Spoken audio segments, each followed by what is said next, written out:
everybody.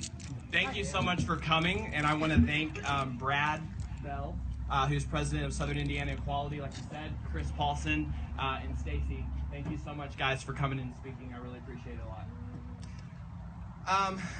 Okay. Jeffersonville, are you ready for fairness? Yeah! Today, I'm going to talk a lot about the future. All right. But I want to start by telling a story from 200 years ago. On February 12th, 1809, Abraham Lincoln was born in LaRue County, Kentucky, which is located 75 miles south of where we are standing right now.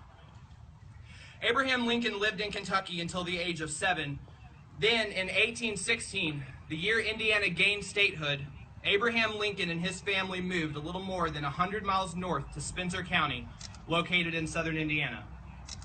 There are varying accounts as to why exactly Lincoln's family moved to Indiana, but many historians attribute the Lincoln family move to the need to get away from slavery in Kentucky. Abraham Lincoln remained in Indiana throughout his childhood and teenage years until Lincoln moved to Illinois at the age of 21. You all know the rest of the story, right? Right.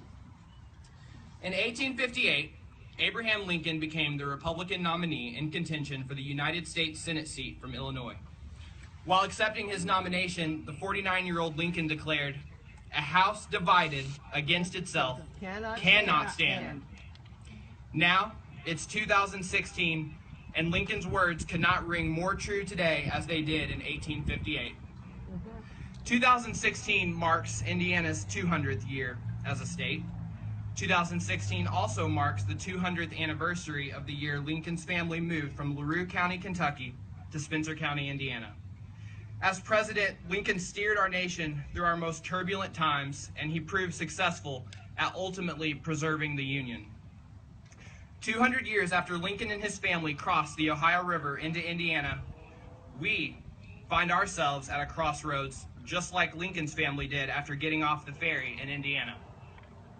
It is up to us, collectively, as citizens of this state and the city, to determine where we will go next. Our state legislature and our current governor have refused to protect all of Indiana's residents from discrimination. Currently, in the state of Indiana, sexual orientation and gender identity are explicitly left out of our state's civil rights protections. This is an utter disappointment to millions of Hoosiers from every corner of this state and a complete failure of government on the state level. I firmly believe that one day all of us will live in a state that protects all of its people from discrimination. The future of Indiana is much brighter than the reality is right now. I believe in an Indiana where who you love is not a deciding factor of whether or not our state will protect you from discrimination. I believe in an Indiana where a child doesn't have to go to school in fear of being bullied, humiliated, and discriminated against because they are gay, bisexual, lesbian, or transgender. That's right. Indiana is supposed to be a united state of America. But as the laws are written today, Indiana is a divided state in America. The United States of America was built on the ideals of freedom, opportunity, pursuit of happiness, and liberty and justice for all. It is our responsibility to advocate not only for our freedom, but for the freedoms of future generations in Jeffersonville and the world to come. We must also take action right now to ensure that no one has to live in a city or state that chooses to not protect them from discrimination. Martin Luther King Jr., a fearless advocate for equality and a true hero of this world, once stated, "Injustice anywhere is a threat to justice everywhere." That's right. So let me ask you, is there injustice in the state of Indiana? Yes. The answer is a resounding yes. The future of Indiana, though, is one filled with unity, opportunity, and love. The future of Indiana is one where we focus on what brings us together as human beings, not what tears us apart at the seams. Indiana's future is one where all people, regardless of their differences, can live, work, and learn in an environment free from discrimination and harassment.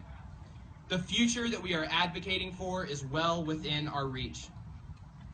President John F. Kennedy once famously stated, Ask not what your country can do for you, but what you can do for your country.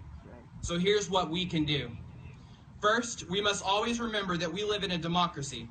We must always remember that the true power in this nation is with us, the people.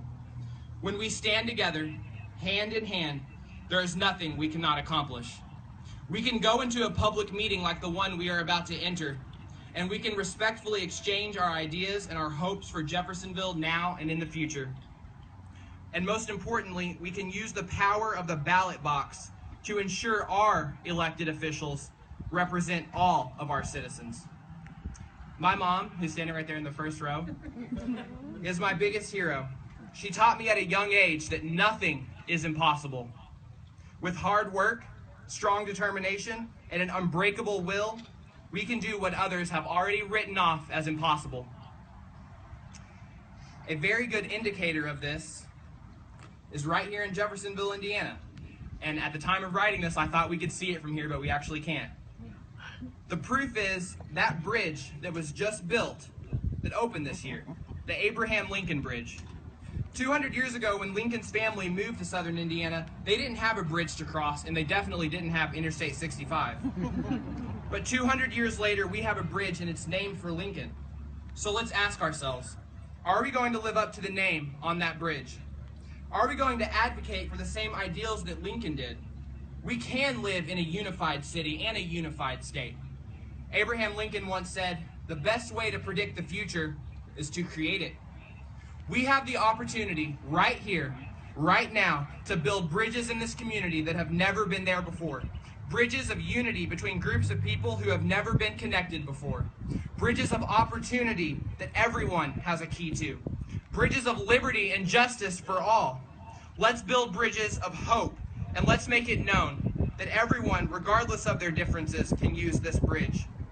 Jeffersonville, let's build a bridge to the future, and let's let every single person in this city use it. Thank you. Yes. All right. Yes. Freedom.